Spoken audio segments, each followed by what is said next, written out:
Հարգարժան նախագահողներ, հարգարժան պատգամավորներ եւ հարգելի գործընկերներ, ողջունում եմ բոլորիդ։ Ձեզ եմ ներկայացնում Բարձրագույն դատական խորհրդի կողմից իրականացվող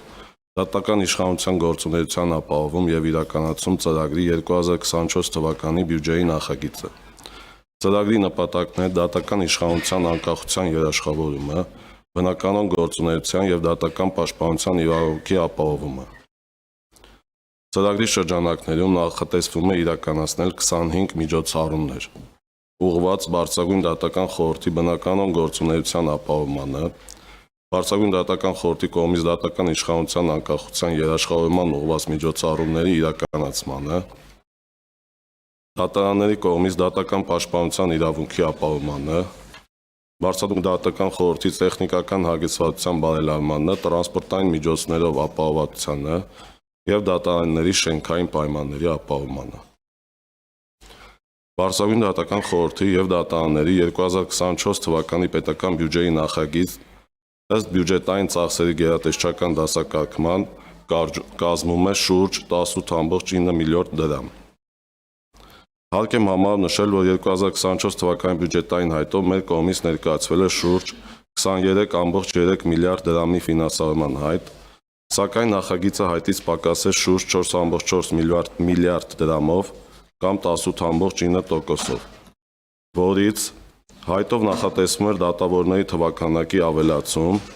սակայն 2023 թվականի ընթացքում դատական եւ իրավական բարեփոխումների շրջանակներում իրականացվող օրենսդրական փոփոխությունների համատեքստում դատավորների թվաքանակի ավելացման հարցը հետաձգվել է, ինչով պայմանավորված նախագիծը կազմվել է առանց դատավորների հաստիքների ավելացման հարցի ներառման։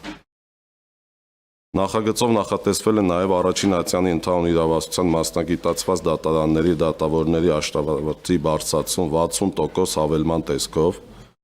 եւ 2024 թվականի համար որդեգրված քաղաքականության արդյունքում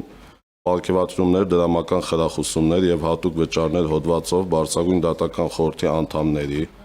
վճռաբեկ, վերաքննիչ հակակոռուպցիոն առաջին ատյանի ընդհանուր իրավասության եւ մասնագիտացված դատարանների դատավորների համար միջոցներ չեն հատկացվել։ Արդյունքում